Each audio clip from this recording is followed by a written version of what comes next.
There we are. Hello, everyone. Welcome. I am Briar Harvey.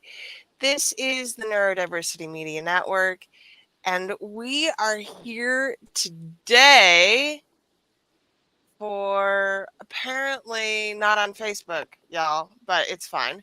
Yeah, I'm trying to figure that out. Don't worry about it. We'll just remove Okay. them. And what are we doing? We're doing Starship Troopers. Starship Troopers. Starship Okay. Troopers. I think we're Movies, good. Munchies, Starship Troopers. We'll see what happens. I don't care. It's fine. It's Lionsgate. It's all whatever. A lot of weird energy out there. Yeah. We're about to bring the weird energy here. Right. I mean, I've already picked a fight this morning about Zoom and terms and conditions. So, let's do it. Let's talk about fascism. Let's just dive right in. In case you've missed it, that is in fact what this movie is about. And I feel like, much like Barbie, there were some things that people missed. It's fine. It's fine. All right. Yeah. So this movie was made in 1997 with a budget of $110 million. The box office take was $121 million, which y'all is not considered a commercial success. If it doesn't make barely breaking even, right? If it doesn't at least make 1.5 times what it cost to make, then we don't actually consider it a box office success. However, we are in the land of cult classics, and as we all know, this movie has gone on to do some things. How many sequels are we on now? 4, 5? Quite a few. Quite a few. Lot.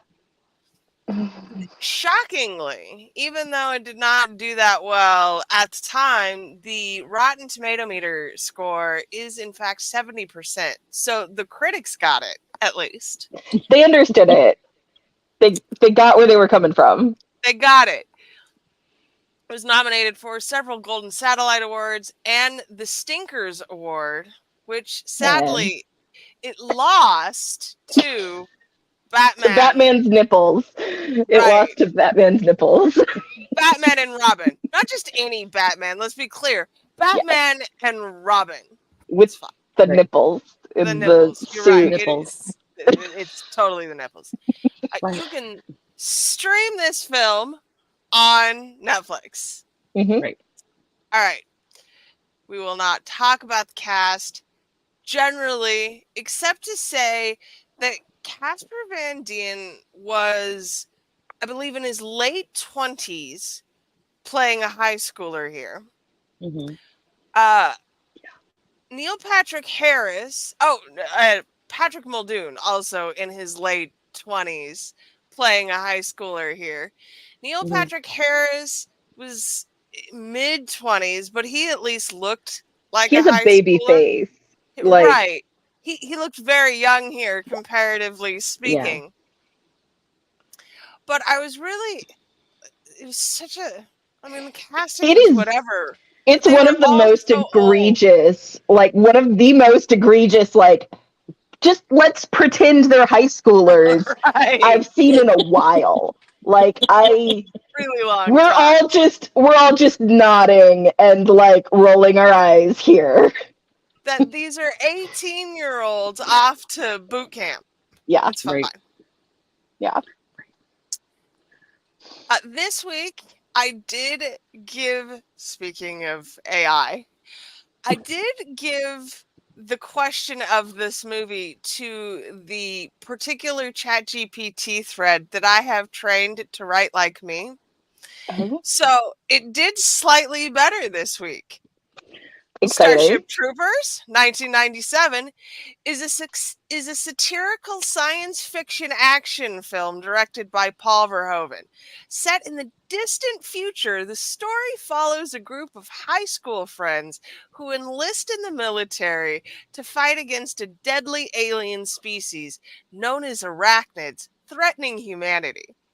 The protagonist, Johnny Rico, Casper Van Dien, rises through the military ranks amidst intense battle scenes and gruesome encounters with the arachnids. The film blends hyperbolic military propaganda and action-packed sequences to critique militarism and fascism, designed as an outer space bug hunt. Despite its appearances as a typical sci-fi action movie, Starship Troopers is a subversive take on war and society's acceptance of authoritarianism. ChatGPT got it. Well, when we first talked about doing this, we talked about how people missed the point when they first saw it. They missed it, that it was satirical, it was about fascism. And so when I watched it, because the first time I ever watched it was in preparation for this, and I took notes and I made a list of just a couple of things that would have helped people notice that this was satirical and it was about fascism. Specifically that it's about fascism, right? Like, and over and over. Right. And so one of the things was nobody paying attention to any of the promo videos? Yeah. No, nobody was paying attention to those? Okay. No, you missed those altogether. Okay. Everybody looked right over the fact that you had to file a license to have children. Everybody missed that only people who had served could vote. Like these are like, to be fair, basic fascism things. Heinlein made this a little bit more complicated in the book. You could earn citizenship in other ways, but service guaranteed citizenship. Okay. And I don't actually remember that part. Like, how could you earn citizenship in the book? Like, I don't know. You read it, not me. I don't remember that. Like, I just read it, and I'm like, did I miss that? I probably did. I don't remember. Maybe that was an addition then, because my understanding was he was always adding shit. I don't know. Right. That there were ways to gain citizenship through, like, service is a murky, hazy thing. And even here, it's hazy. What is service? Who serves? Is it just military service? Are you serving if you are police or fire right? EMS? Yeah, so at least maybe in this universe, like, that's the thing why it's like so overtly fascist in the book, though. Even though, like, you get the feeling, and I'm pretty sure Heinlein was pro, like, what he was talking about. I'm like, my dude, you just fought against this. Like, Heinlein served in World War II. You just did this. And you're like, yeah, let's do this here. Let's do this again in America. And I'm like, okay. Interesting take on that. But yeah, he makes it kind of more overt in the book, and it's honestly, I feel like Paul Verhoeven got the point better than Heinlein did. Like, it's well, remember, we're writing for, I'm going to be very honest with you here, a slightly more sophisticated audience. It's the 1950s. You gotta bang people over the head with it now. So there were probably, and Heinlein in particular is one of those authors that made very specific pop culture references that if you weren't reading it at the time of publication, probably were lost.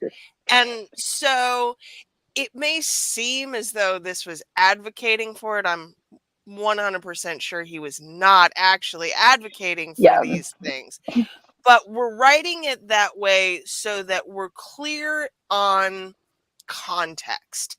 But it's been how many years? Almost half a century, more than half a century. More than half a century since this book was published. We're missing some of the finer nuance, I'm sure. I tried to find like some articles on like takes on it from the 1950s, which I mean, I can't remember if it was banned, but it was definitely not I'm loved. 100%. I'm sure it was.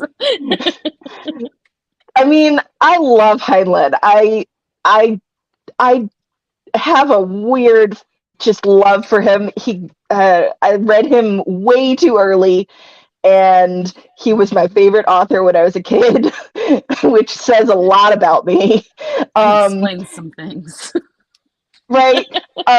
He has some weird sex fascinations, but if we just gloss over those and like just don't worry about it, it's he brings up some really interesting ideas. Specifically, like the way that he has, say, the teacher, who is also um, Ratzinger. What's his name? Ratchik. Ratchik. In who Red check. Ratchik, who like in the movie takes the place of two different characters from the book, just combines it.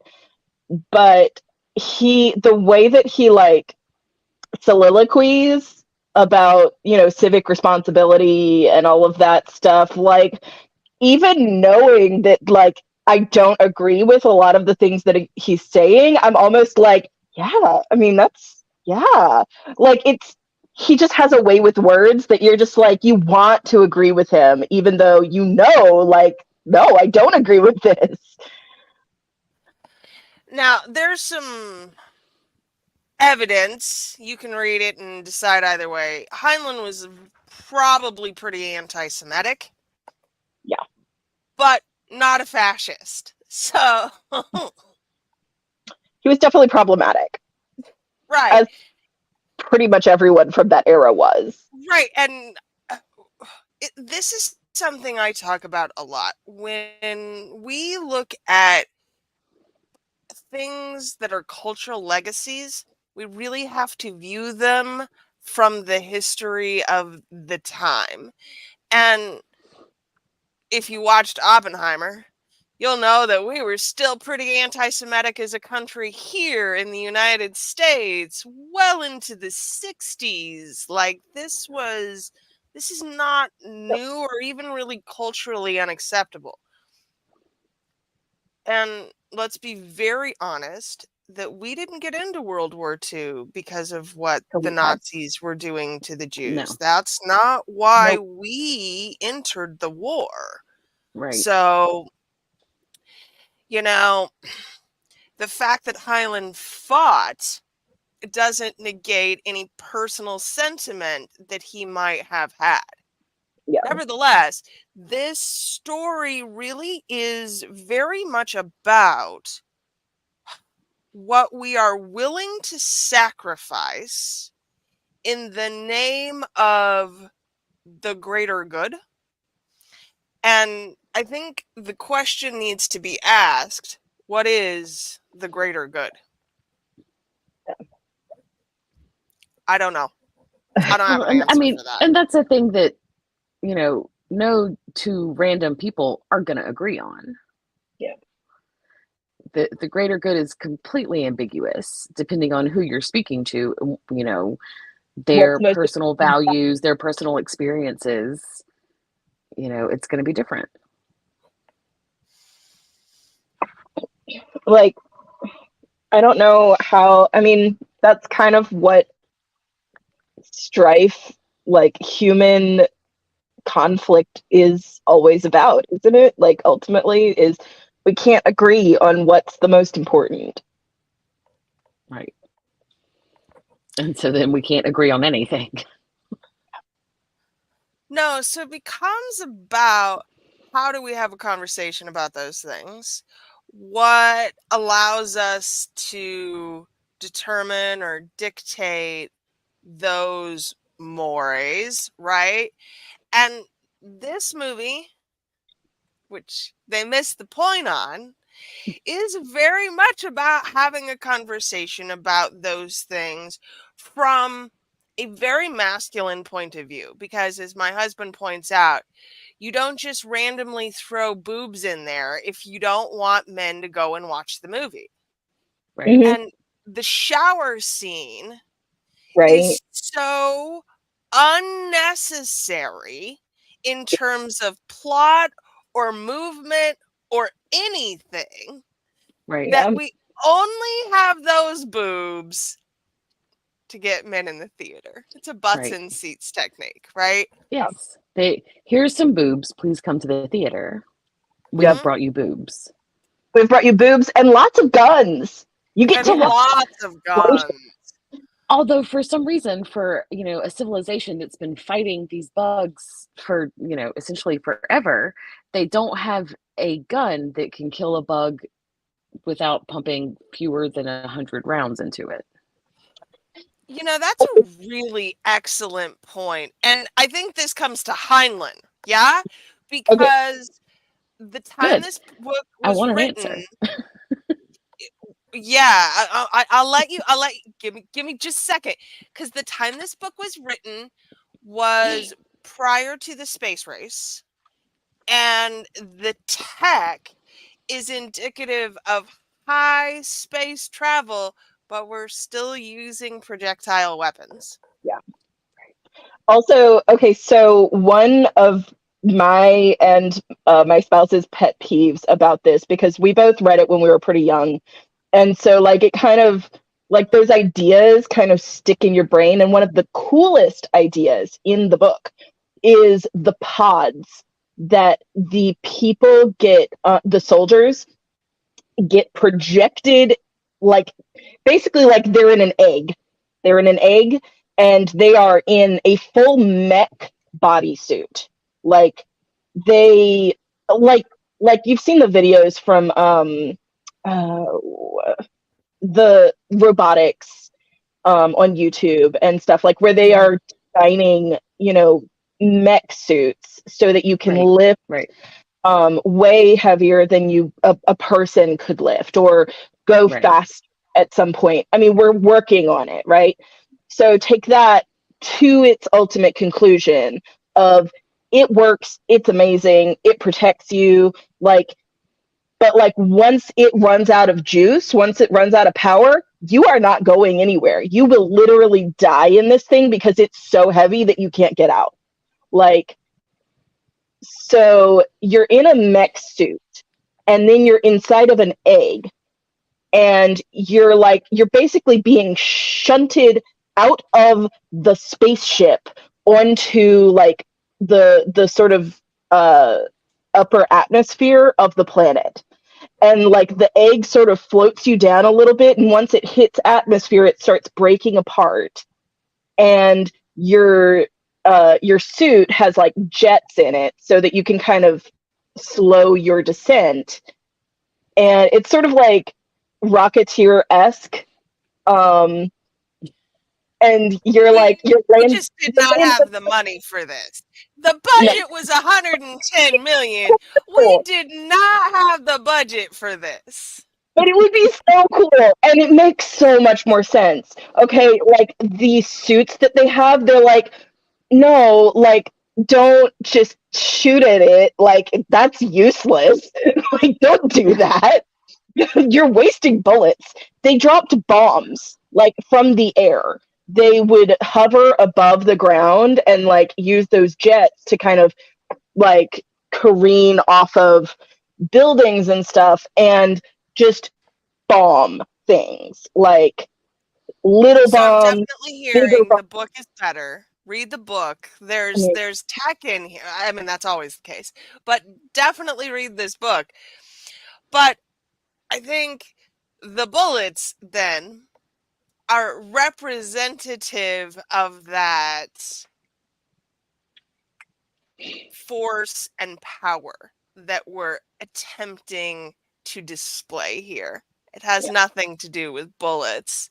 It has everything to do with how many can we use. Yep. Right.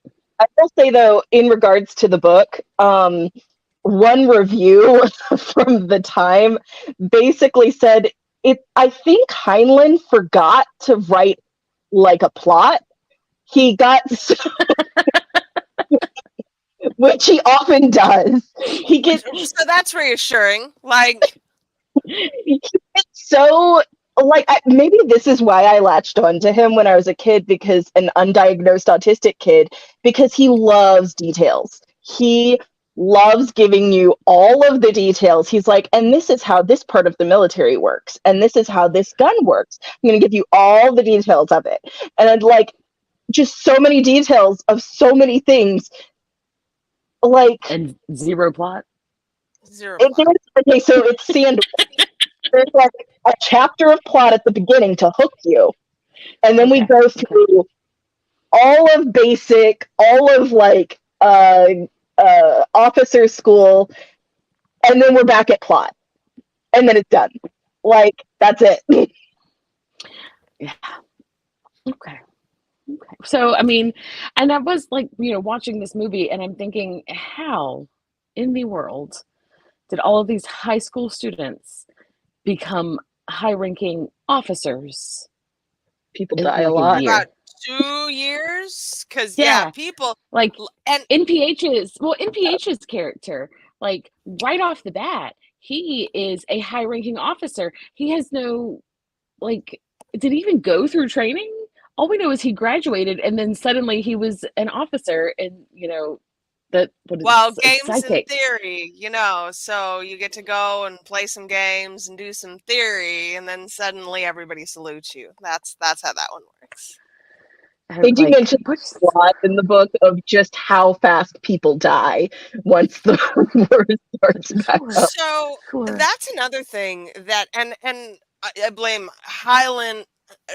I blame Heinlein for this, and then I blame Verhoeven. The math doesn't work. The math doesn't math, no. With as many people as would be required, you actually can't prevent breeding, or you're doing it in test tubes, because you run out. Right. We run out of human ammunition to throw at this problem. You have to have fodder for the war machine. Correct. Additionally, when the bug asteroid hits Buenos Aires, the population there is actually not that much more than it is today. I actually think it might have been less. I can't remember. I looked it up and now I've forgotten. But there was not equivalent to the number of people that we need to throw at this kind of problem. And that's the part of fascism in particular that is so frightening. It is the bodies that are expendable in order to feed the war machine. Right. And I mean, you would assume that in this type of fascist society where there is a war machine that needs to be fed, that potentially, the poor people's kids are just being conscripted into the war machine. Like, that would be the assumption, or people who had children without having the appropriate license. Yeah. And because you can't keep people from having kids, right? Because people do it by accident all the time. In this world, I'm sure we're sterilizing, right? Yeah. You sterilize everyone at whatever age. I don't know. But you sterilize everyone, and then you just unsterilize them as they are allowed. But yeah, it doesn't solve the numbers problem. Yeah. Right. I think that is primarily, I don't know, like, there are issues in both the book and the movie, but like, I think there is some context in the book that kind of makes it make a little bit more sense, but you're still like, it still doesn't quite add up. Right. And whenever you're reading or watching a work of fiction, there has to be, like, even if it's not fantasy or science fiction, even if it's just, realistic fiction, there has to be something in in this world that you're experiencing that you can relate to, that makes you say, okay, this is believable. I can believe everything that's happening based off of these things, right? That I can believe in. And for me, I lost, this is potentially ridiculous, but I lost that complete sense of I can buy into this, I can believe this in Dizzy's death scene. Okay? Because she is dying and, you know, Rico's like, oh, don't go, you can't leave me, whatever. And she says to him on her deathbed, it was all worth it because she got him for one night. Are you fucking we kidding definitely me? need to talk about the women in this. Oh, So, Are you shockingly, kidding? She got to have sex with him one and time, I and want to that just made observe. everything worth it. I just want to observe that by the standards of the Bechdel test, this movie actually passes. The Bechdel test requires that two women have a conversation that is not about a man, and Carmen and her co-pilot have a whole minute about flying ships, right? When they're on that shuttle. So they're this just proves the validity of the Bechdel test as a barometer for whether or not a film is feminist in nature, because the women in this movie do not have a whole lot of agency, right? They're just like there for the male gaze. I don't like to, speak badly of actresses or like whatever, but what's her name? The main Carmen. Denise Richards. So Carmen's Denise Richards. Denise you don't see her breasts, by the way. You don't. But Mm-mm. eyes are just so dead. Like the whole movie, they're just dead. And I just blank shark eyes. Yeah, like it's unsettling. Every single time she comes on screen, it's just unsettling. And because she doesn't really serve any purpose aside from being the girl to get for him, like for Rico. Right. And maybe that's, I don't know, maybe she's fucking brilliant, like maybe Denise Richards is not a bad actress. Maybe she's really fucking brilliant and just did the dead eyes the whole time because she's like, I am selling this satire of like a propaganda film, like, because that's the whole thing, like the whole movie is literally done in the style of a propaganda film, like the same type of film that you might have actually watched in the 1930s and 40s. They exist on the internet, like y'all can, like, there's not all of them obviously, but people have saved them and uploaded them onto YouTube and other places like archives online where you can watch actual propaganda films, and it's bizarre, but maybe Denise Richards is actually amazing and just really selling that. I don't know, the fact that she's literally only there to be what the hero is looking for. I don't know if I'd go that deep, but Denise is pretty talented. What's the name of that movie? Wild Things? Is that the name of it? Yeah, Wild Things. That was really good. 98. That was right after that. And she's done some stuff, much like Dina Meyer. There's been some things. This is very typical, though, of women once they age past hotness anyhow. If you're not sexually available for the male lead, then your Hollywood career has long been unlikely.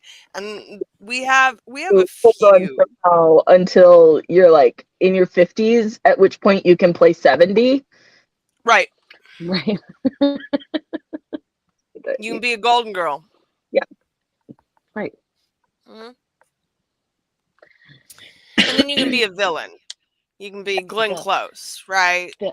So the other thing I want to say about performer in this movie, and it's not really, I don't know if it's a comment on this person's real life or not, but can you think of anything off the top of your head that you've ever seen Jake Busey play in where he was not a tool?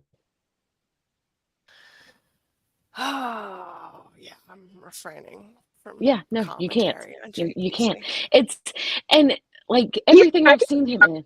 This, like he's kind of not a tool in this. Like, considering comparatively, he is in the beginning. Yeah, he is.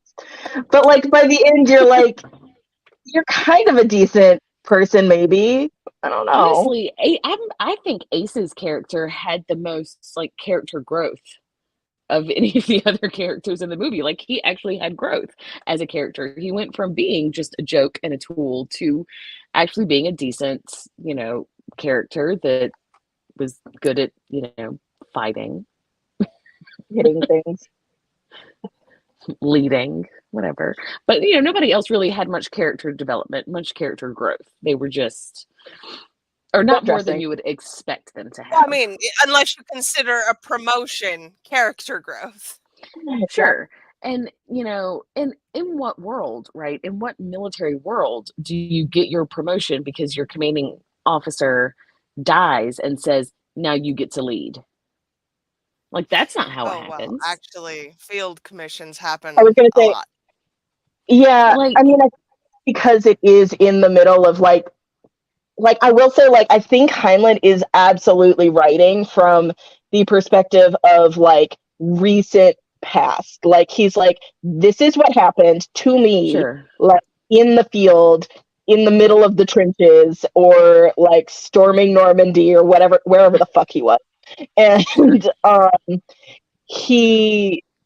really feel like it's very much, I mean, right, like science fiction in general, we don't write the future, we write the present in setting, because we're making commentary on like what's happening right now, not actually like sometimes people write to imagine what could be, but mostly we're writing what's going on.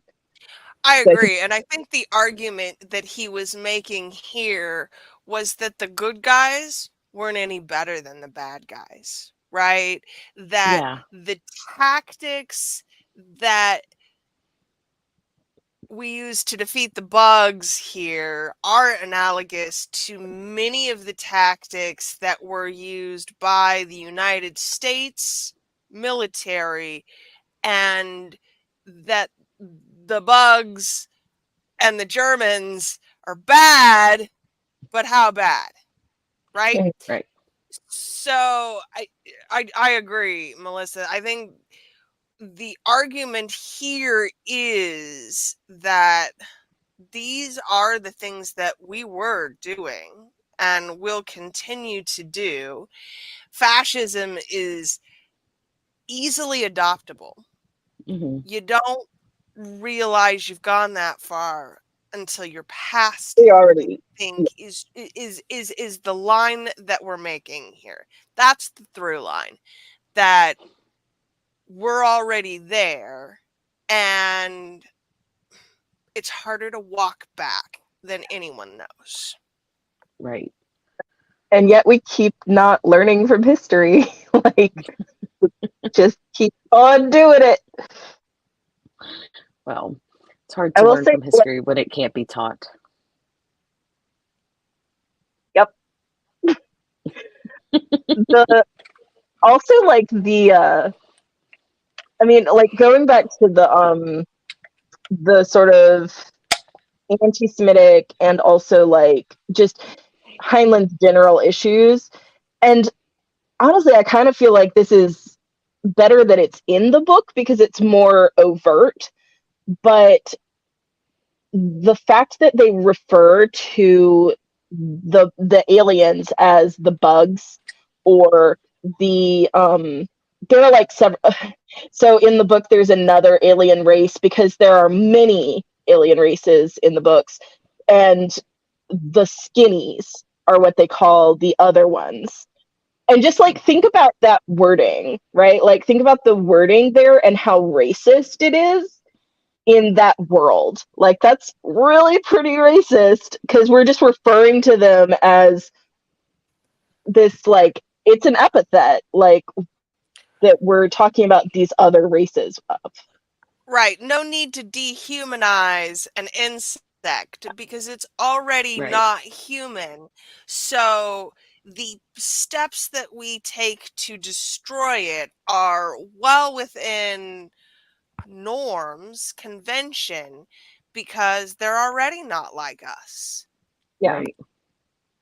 I mean, I think that's why bugs and like insects sort of like in like that type of being is a fairly popular, and I think Heinlein had a lot to do with that, but why it's become a very popular sort of villain in science fiction, because you don't have to think about that. You don't have to think about like Right. how different they are. You don't have to deal with the sort of they're a little bit like us, because they're not. Like they're a hive mind. They exist as a completely alien species. Right. And the film, shockingly, does an incredible job highlighting this in several places. The scene where they join Radchek's platoon and the dude demolishes that bug, and you get to see it looking up at you with that one sad eyeball. Like, The end, like mm-hmm. the very end, where the brains, like the brains are all experimenting on the bug that's been captured, is horrifying. Uh-huh. Right. Yeah, where they're poking the brain bug with the censored. Oh yeah, that's all absolutely horrific. Yeah. And it's definitely something that was done, right? Especially during World War II. Like there are Absolutely. definitely reports of those types of experiments happening on humans. But I mean, you know, that's the whole reason we have a classification for it's the reason for a lot of things, but it's one of the reasons we have a classification for autistic people who don't seem as autistic, who are, acceptable socially, which we don't use Asperger's anymore, but it used to be like totally acceptable language, even though it's, named after a Nazi. But Yeah, yeah. but we're not any better. Remember, this Oh no. is the United States, who had Japanese and German internment camps during World War II. Like, absolutely. and I feel like that's how we draw this conclusion from this film. Like, who's the bad guy? Who's the good guy? What is good behavior? And this continues in this series and in this series of films. Like, there are a lot of questions here about what determines humanity. Yeah. And that's a question that will continue to come up. And because the good guys and the bad guys, it's all dependent on what side you're on. That's who's the good guy and who's the bad guy, and how far can you take it as the good guy before you become the bad guy? Where's the line? What is acceptable losses? Like what's acceptable behavior? It's why we have war crimes tribunals. Thankfully, we don't have to figure that shit out. We just have to figure out how to eat the pink slop. Yes. The pink slop. So in the movie, like when they're going through basic, they're going through the chow line, and there's this sort of pink paste thing on the line, which is Delicious. presumably like protein paste. I'm guessing that it's bug meat. I don't want to think too hard about it, if I'm being very honest. When you're looking at the food in the chow line, which is, by the way, the only time we see anyone eat in this film. Thank God for that. So, our Munchies recreation this week. Okay. Our Munchies recreation is raspberry marshmallows. So raspberry marshmallows are pretty easy to make if you have a standing mixer. If you don't have a standing mixer, just don't worry about it. Like there's literally no way that you can do this. And don't try because you'll just be sad. And a candy thermometer of some kind. You can have like the old-fashioned kind, or you can have the digital. The digital are wonderful, but my children run away with the pieces, and so I end up just using the traditional candy thermometers. So marshmallows are pretty easy. You're basically taking gelatin and blooming it, which is just mixing it with water to make it like expand, and putting that in the bowl of the mixer. And then you're making your sugar syrup. You bring sugar syrup up to 240 degrees, which is also known as softball for sugar.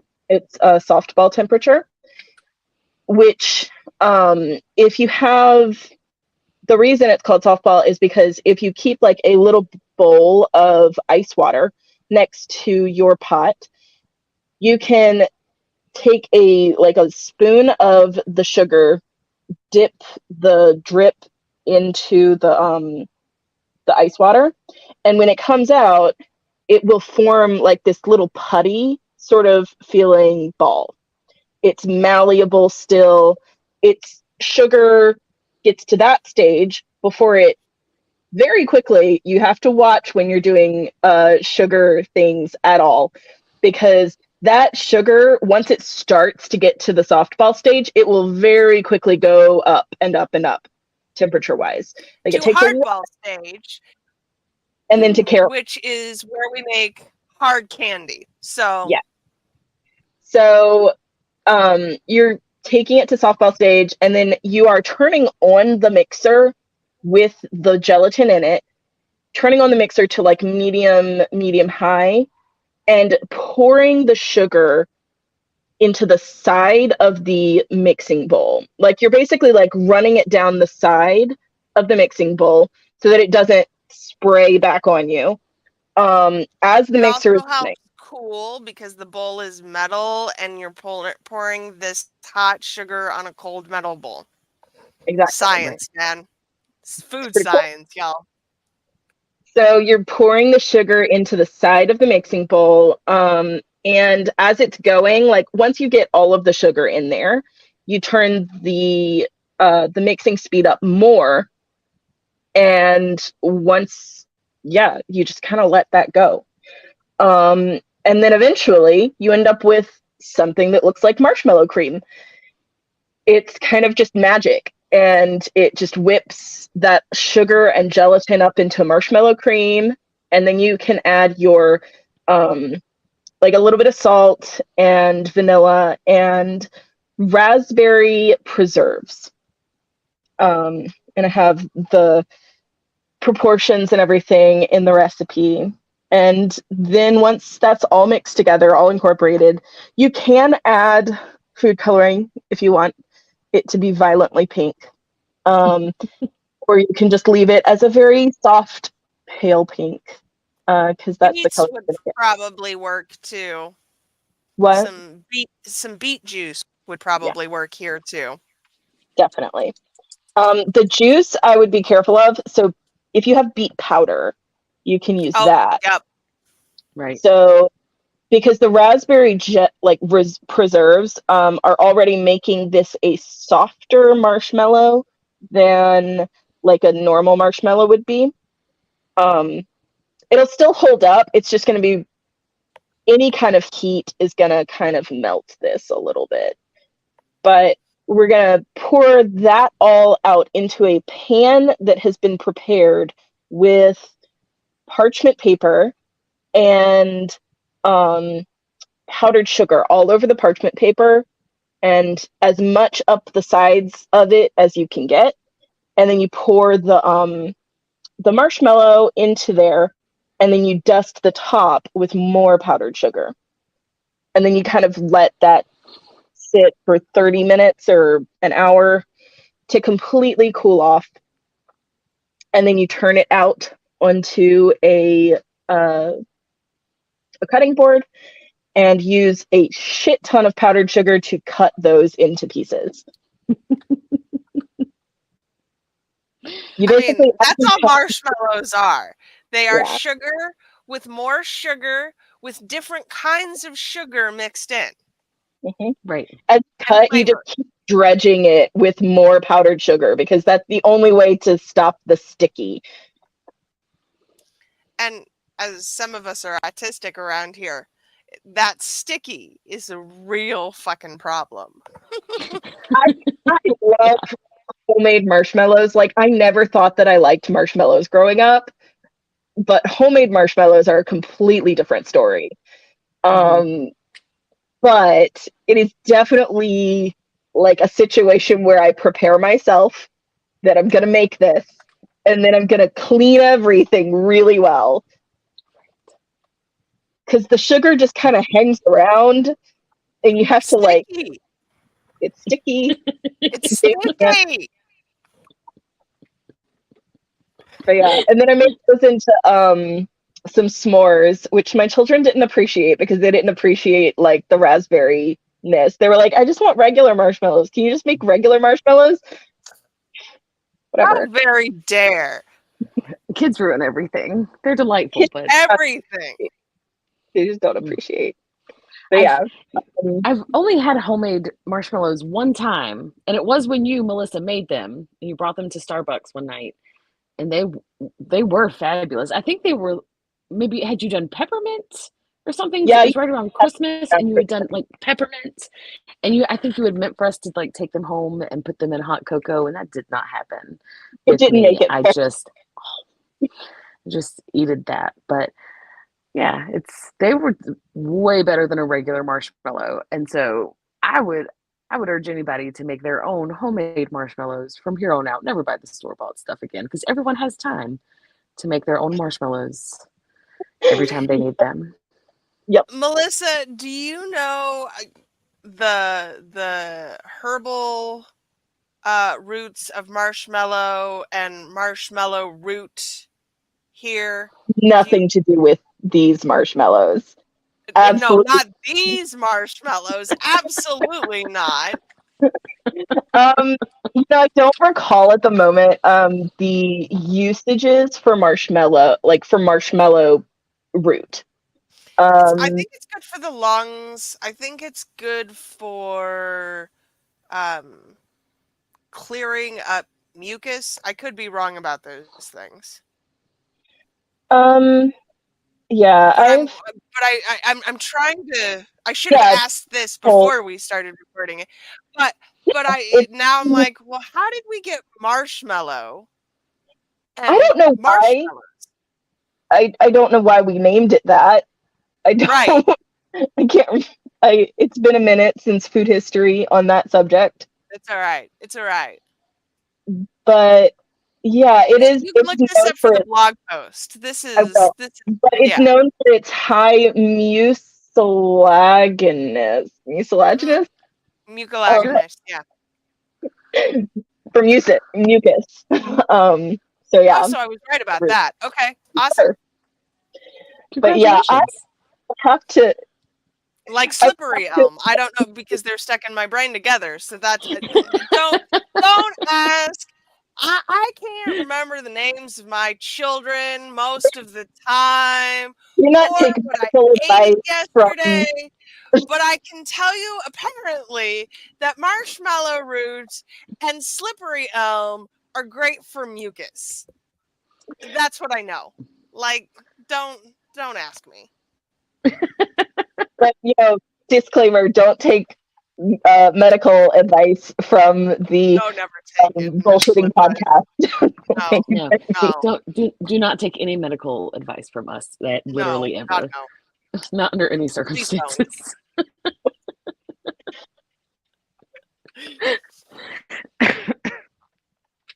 All right, y'all.